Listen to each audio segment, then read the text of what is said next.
Hello friends, welcome back to my channel. ಇವತ್ತು ನಾನು ಮೊಟ್ಟೆನ cut ಮಾಡಿ ಹೆಕ್ಕರಿ ಹೇಗೆ ಮಾಡ್ಕೊಳ್ಳೋದು ಅಂತ ತೋರಿಸ್ತಾ ಇದ್ದೀನಿ. ಬನ್ನಿ, ನಾನಿಲ್ಲಿ 6 ಮೊಟ್ಟೆನ ಬೇಯಿಸ್ಕೊಂಡಿದ್ದೀನಿ. ಈಗ ಇದನ್ನ ನಾವು ಕಟ್ ಮಾಡ್ಕೋಬೇಕು.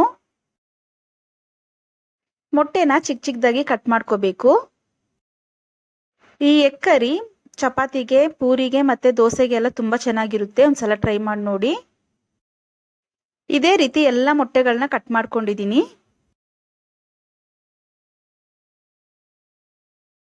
ನೋಡಿ, ಈ ಸೈಜಲ್ಲಿ ಪೀಸ್ಗಳನ್ನ ಕಟ್ ಮಾಡ್ಕೊಂಡಿದ್ದೀನಿ ಮೊಟ್ಟೆನ. ಸ್ಟವ್ ಆನ್ ಮಾಡಿ ಬಾಣಲೆನ ಇಟ್ಕೊಂಡಿದ್ದೀನಿ. ಈಗ ಅದಕ್ಕೆ ಎಣ್ಣೆನ ಸೇರಿಸ್ಕೊಳ್ತಾ ಇದ್ದೀನಿ. ಎಣ್ಣೆ ಬಿಸಿ ಆದಮೇಲೆ ಚಿಕ್ಕ ಚಿಕ್ಕದಾಗಿ ಕಟ್ ಮಾಡ್ಕೊಂಡಿರೋ ಈರುಳ್ಳಿನ ಹಾಕ್ಕೊಳ್ತಾ ಇದ್ದೀನಿ. ಈರುಳ್ಳಿ ಜೊತೆಗೆ ಸ್ವಲ್ಪ ಕರಿಬೇವಿನ ಸೊಪ್ಪು ಹಾಗೆ ಹಸಿಮೆಣಸಿನಕಾಯಿನ ಹಾಕ್ಕೊಂಡಿದ್ದೀನಿ. ಈರುಳ್ಳಿನ ಚೆನ್ನಾಗಿ ಫ್ರೈ ಮಾಡ್ಕೋಬೇಕು. ಈರುಳ್ಳಿ ಫ್ರೈ ಆಗಿದೆ.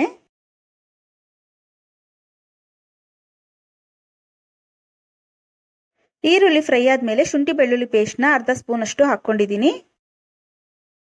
ಶುಂಠಿ ಬೆಳ್ಳುಳ್ಳಿ ಪೇಸ್ಟು ಹಸಿ ವಾಸನೆ ಹೋಗೋವರೆಗೂ ಫ್ರೈ ಮಾಡ್ಕೋಬೇಕು. 1/4 ಟೀ ಸ್ಪೂನ್ ಅಷ್ಟು ಅರಿಶಿನ ಪುಡಿನ ಹಾಕ್ಕೊಂಡಿದ್ದೀನಿ. 1 ಸ್ಪೂನ್ ಅಷ್ಟು ಚಿಲ್ಲಿ ಪೌಡರ್ನ ಹಾಕ್ಕೊಂಡಿದ್ದೀನಿ. 1 ಸ್ಪೂನ್ ಅಷ್ಟು ಧನಿಯಾ ಪೌಡರ್, 1 ಸ್ಪೂನ್ ಅಷ್ಟು ಗರಂ ಮಸಾಲಾನ ಹಾಕ್ಕೊಂಡಿದ್ದೀನಿ. ಅರ್ಧ ಸ್ಪೂನ್ ಅಷ್ಟು ಪೆಪ್ಪರ್ ಪೌಡರ್ನ ಹಾಕ್ಕೊಂಡಿದ್ದೀನಿ. ಎಲ್ಲ ಮಸಾಲ ಹಾಕಿದ್ಮೇಲೆ ಒಂದ್ಸಲ ಚೆನ್ನಾಗಿ ಮಿಕ್ಸ್ ಮಾಡ್ಕೋಬೇಕು.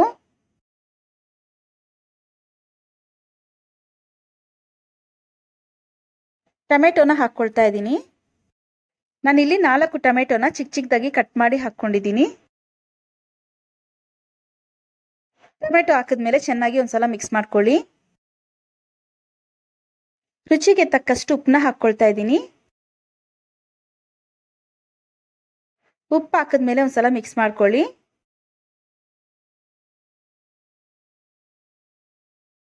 ಟೊಮೆಟೊ ಬೇಯೋದಕ್ಕೋಸ್ಕರ ಮುಚ್ಚಳನ ಹಾಕಿ ಮುಚ್ಚಿಡ್ತಾ ಇದ್ದೀನಿ. ಸಿಮ್ಮಲ್ಲಿ ಇಟ್ಕೊಂಡು ಬೇಯಿಸ್ಕೊಳ್ಳಿ. 5 ನಿಮಿಷ ಆದಮೇಲೆ ಓಪನ್ ಮಾಡಿ ನೋಡೋಣ. ನೋಡಿ, ಟೊಮೆಟೊ ಎಲ್ಲ ಚೆನ್ನಾಗಿ ಬೆಂದಿದೆ, ಎಣ್ಣೆ ಅನ್ನೋದು ಬಿಟ್ಕೊಂಡಿದೆ. ಇದಕ್ಕೀಗ ನೀರನ್ನ ಸೇರಿಸ್ಕೊಳ್ತಾ ಇದ್ದೀನಿ. ಗ್ರೇವಿ ಬರಬೇಕಲ್ವಾ, ಅದಕ್ಕೋಸ್ಕರ ನೀರನ್ನ ಹಾಕ್ಕೊಳ್ತಾ ಇದ್ದೀನಿ. ತುಂಬ ನೀರು ಹಾಕೋಕೆ ಹೋಗಬೇಡಿ, ನೋಡ್ಕೊಂಡು ಹಾಕ್ಕೊಳ್ಳಿ.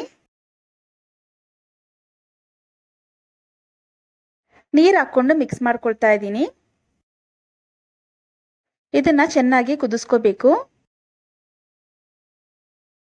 ನೋಡಿ, ಈಗ ಚೆನ್ನಾಗಿ ಬಾಯ್ಲ್ ಆಗ್ತಾ ಇದೆ.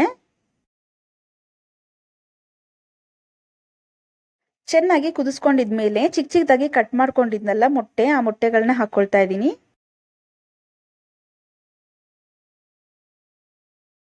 ಮೊಟ್ಟೆಗಳನ್ನ ಹಾಕಿದ್ಮೇಲೆ ಒಂದ್ಸಲ ಮಿಕ್ಸ್ ಮಾಡ್ಕೊಳ್ಳಿ. ಮೊಟ್ಟೆಗಳನ್ನ ಹಾಕಿದ್ಮೇಲೆ ತುಂಬ ಹೊತ್ತು ಕುದಿಸಕ್ಕೆ ಹೋಗಬೇಡಿ. 1-2 ನಿಮಿಷ ಕುದಿಸ್ಕೊಂಡ್ರೆ ಸಾಕು. ಲಾಸ್ಟಲ್ಲಿ ಕೊತ್ತಂಬರಿ ಸೊಪ್ಪನ್ನ ಹಾಕ್ಕೊಳ್ತಾ ಇದ್ದೀನಿ. ಯಾವಾಗೂ ಒಂದೇ ಥರ ಗ್ರೇವಿ ಮಾಡೋ ಬದಲು ಈ ರೀತಿ ಒಂದ್ಸಲ ಟ್ರೈ ಮಾಡಿ ನೋಡಿ, ತುಂಬ ಚೆನ್ನಾಗಿರುತ್ತೆ. ಕೊತ್ತಂಬರಿ ಸೊಪ್ಪು ಹಾಕಿದ್ಮೇಲೆ ಒಂದ್ಸಲ ಮಿಕ್ಸ್ ಮಾಡ್ಕೊಳ್ತಾ ಇದ್ದೀನಿ. ಹೆಗ್ ಕರಿ ಈಗ ರೆಡಿಯಾಗಿದೆ.